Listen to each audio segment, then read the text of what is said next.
Hello दोस्तों, कैसे हैं आप सब। दोस्तों आज हम पॉलिटी का अगला टॉपिक स्टार्ट करने चल रहे हैं, नागरिकता के बारे में।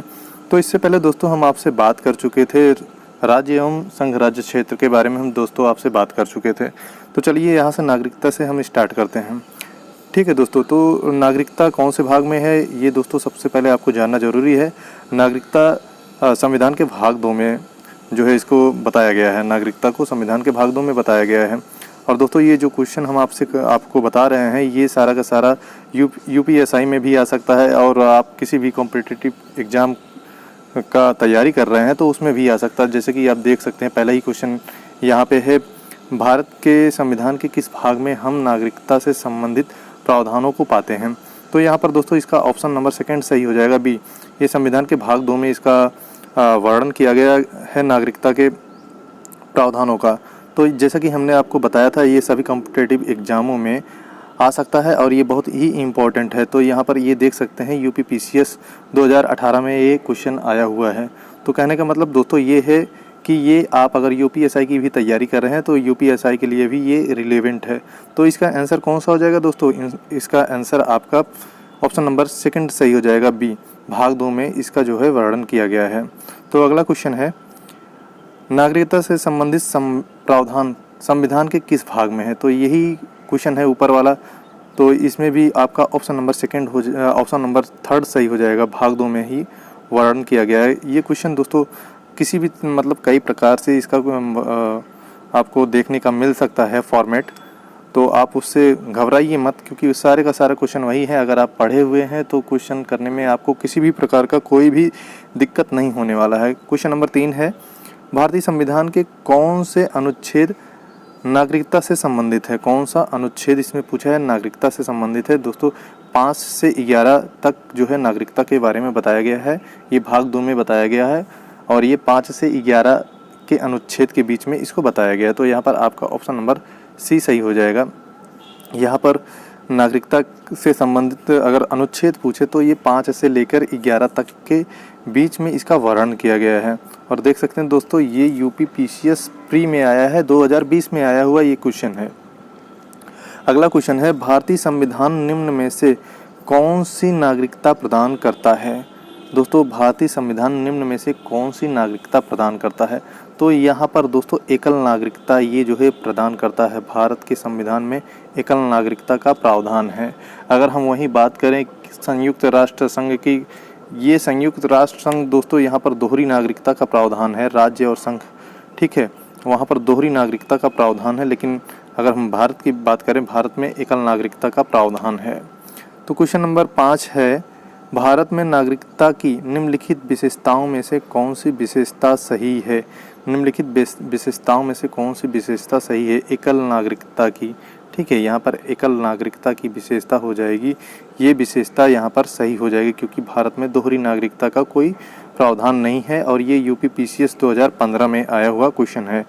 क्वेश्चन नंबर 6 है, भारतीय नागरिकता प्राप्त की जा सकती है। कैसे प्राप्त की जा सकती है दोस्तों, भारतीय बैंक में धन जमा करके ये प्राप्त नहीं किया जा सकता, बाकी जन्म द्वारा इसको प्राप्त किया जा सकता है, देशीकरण द्वारा इसको प्राप्त किया जा सकता है और तीसरा है किसी भूभाग के सम्मेलन द्वारा भी प्राप्त किया जा सकता है। और दोस्तों ये भारतीय नागरिकता प्राप्त करने का जो उपबंध है इसको 5 तरीके का बताया गया है, जो कि ये है जन्म द्वारा, देशीकरण द्वारा और किसी भी जो है भूभाग का अगर आप देशीकरण कर रहे हैं तो उसका भी द्वारा, और चौथा हो जाएगा अगर आपका रक्त संबंध है या वंश क्रम है तो उसके द्वारा हो जाएगा, और 5वां है देशीकरण द्वारा हो जाएगा।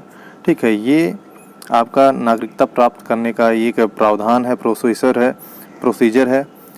अब अगला क्वेश्चन है, भारत का एक नागरिक अपनी नागरिकता खो देगा यदि वह कौन सा भारतीय नागरिकता का परित्याग करता है। दोस्तों ये सही है। और दूसरा है स्वेच्छा से अन्य देश की नागरिकता प्राप्त करता है। दोस्तों ये भी सही है। और तीसरा है किसी अन्य देश के नागरिक से विवाह करता है, तो दोस्तों इससे नागरिकता उसकी नहीं जाएगी। और चौथा है सरकार की आलोचना करता है। तो दोस्तों सरकार की आलोचना अपने देश में होती ही रहती है, तो इससे भी भारत के वासी की किसी भी प्रकार का नागरिकता जो निलंबन है इससे कोई दिक्कत नहीं है। अगर सरकार की आलोचना कर रहा है तो वो आलोचना कर सकता है। तो यहाँ पर आपका पहला और दूसरा हो जाएगा, आपका ऑप्शन नंबर सी सही हो जाएगा। पहला ऑप्शन और दूसरा ऑप्शन ये सही हो जाएगा। अगर वो नागरिकता का परित्याग कर रहा है या आप कह सकते हैं दूसरी देश की वो नागरिकता ले चुका है, तो वो जो है स्वतः ही आपके नागरिकता जो है भारत की समाप्त हो जाएगी। क्वेश्चन नंबर 8 है, नागरिकता संशोधन अधिनियम 2015 के अंतर्गत निम्नलिखित में से कौन भारतीय कार्ड धारक प्रवासी नागरिक के रूप में पंजीकृत होने के लिए अर्ह नहीं है? ठीक है, भारतीय कार्ड धारक प्रवासी नागरिक के रूप में पंजीकृत होने के लिए अर्ह नहीं है, मतलब कि यह योग्य नहीं है। तो यहाँ पर ऐसे भारतीय हो जाएंगे जो विभाजन के उपरांत पाकिस्तानी चले गए थे, ठीक है, वो भारतीय नागरिकता के लिए जो है अर्ह नहीं होंगे। तो यहाँ पर आपका ऑप्शन नंबर सी सही हो जाएगा। ठीक है, बाकी अगर एक अवयस्क बच्चा जिसके अभिभावक भारतीय हैं तो वो जो है भारतीय नागरिकता प्राप्त कर सकता है। और दूसरा है भारतीय नागरिक की विदेशी मूल की पत्नी, ठीक है, भारतीय नागरिक की विदेशी मूल की पत्नी, ये भी अगर है तो ये भी जो है कोई दिक्कत नहीं है, आप भारतीय नागरिकता को प्राप्त करने के लिए योग्य हैं। और ऑप्शन नंबर डी है, एक व्यक्ति का परपोता या परपोती जो दूसरे देश का नागरिक है किंतु जिसके पितामह या मातामह संविधान लागू होने के समय या उसके पहले भारतीय नागरिक थे, तो ये इस कंडीशन में भी वो जो है भारतीय नागरिकता प्राप्त कर सकता है। क्वेश्चन नंबर 9 है, निम्नलिखित कथनों पर विचार कीजिए। पहला है, नागालैंड, असम, मणिपुर, आंध्र प्रदेश, सिक्किम, मिजोरम और अरुणाचल प्रदेश तथा गोवा की प्रादेशिक मांगों को देखते हुए भारत के संविधान में अनुच्छेद 371 ए से लेकर 371 आई अंतर्विष्ट किए गए हैं। तो ये दोस्तों सही है, जो है इसका प्रावधानों को जो वर्णन किया गया है 371 ए से 371 आई के बीच जो है इसका वर्णन किया गया है।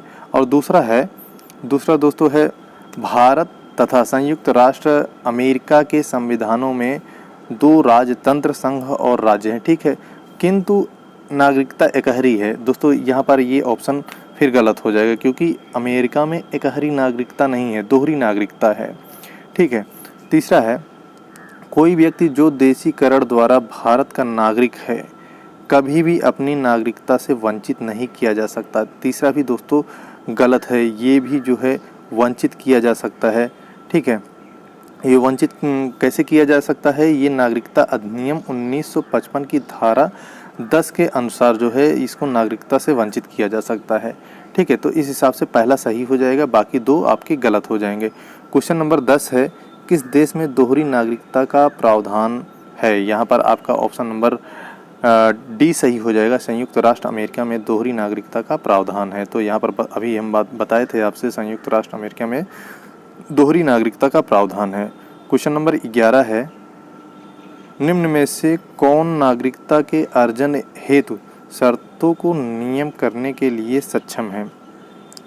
नागरिकता हेतु शर्तों को नियम करने के लिए सक्षम है। तो यहाँ पर ऑप्शन नंबर डी हो जाएगा। संसद जो है शर्तों को नियम करने के लिए अच्छत है, ठीक है। आपका यहाँ पर ऑप्शन नंबर डी सही हो जाएगा। तो आप देख सकते हैं भारतीय संविधान के अनुच्छेद 11 में बता दिया गया है कि संसद को नागरिकता के संबंध में विधि बनाने का संपूर्ण जो है शक्ति प्राप्त होगी और इस शक्ति का प्रयोग करते हुए संसद ने नागरिकता अधिनियम 1955 को अधिनियमित किया है और जिसमें बताया गया है कि नागरिकता के अर्जन और समाप्त के बारे में विस्तार तरीके से उसका उपबंध किया गया है, ठीक है।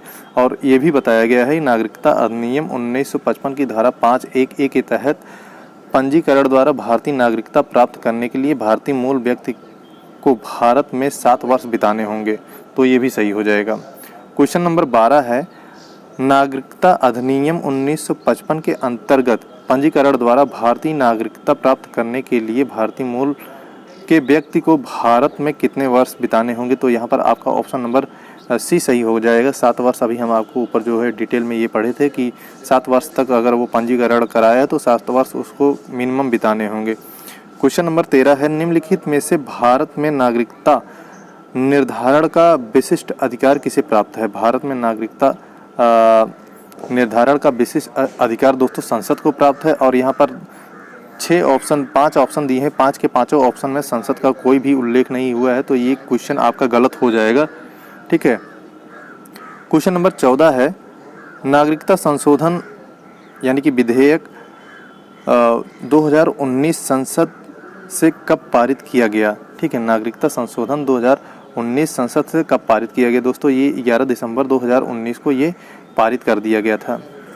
ठीक है, 11 दिसंबर 2019 को ये पारित कर दिया गया था। तो यहाँ पर आप देख सकते हैं 2019 लोकसभा में 9 दिसंबर 2019 को प्रस्तुत किया गया, उसी तिथि को लोकसभा से पारित किया गया और 11 दिसंबर 2019 को राज्यसभा द्वारा पारित किया गया और राष्ट्रपति ने इस विधेयक को 12 दिसंबर 2019 को मंजूरी प्रदान कर दी थी और यह विधेयक जो है अधिनियम बन गया उसके बाद। ठीक है, और 10 जनवरी 2020 से नागरिकता संशोधन अधिनियम जो है लागू हो गया। नागरिकता संशोधन अधिनियम 2019 लागू हो गया था। ठीक है, आज का लास्ट क्वेश्चन है, नागरिकता संशोधन कानून कब पारित हुआ था? तो ये 11 दिसंबर 2019 को पारित हुआ था। तो यहाँ पर आपका ऑप्शन नंबर बी सही हो जाएगा, 11 दिसंबर 2019 को पारित किया गया था। दोस्तों, अगर आप यूपीएसआई की तैयारी कर रहे हैं तो उसके लिए आप ये जो पढ़ रहे हैं घटना चक्र का पॉलिटी, अगर तो जो है आपके लिए बहुत ही सफिशिएंट है, कह सकते हैं बहुत ही आपके लिए उपयोगी है, क्योंकि घटना चक्र से ही आएगा, इससे ज़्यादा पूछा नहीं जाएगा। और अगर मूल विधि भी आप पढ़ रहे हैं घटना चक्र का तो वो भी सफिशिएंट है, तो आप उसको पढ़िए आराम से और मैथ और रीजनिंग आराम से करिए। तो दोस्तों, मिलते हैं अगले वीडियो में, तब तक के लिए धन्यवाद और जय हिंद।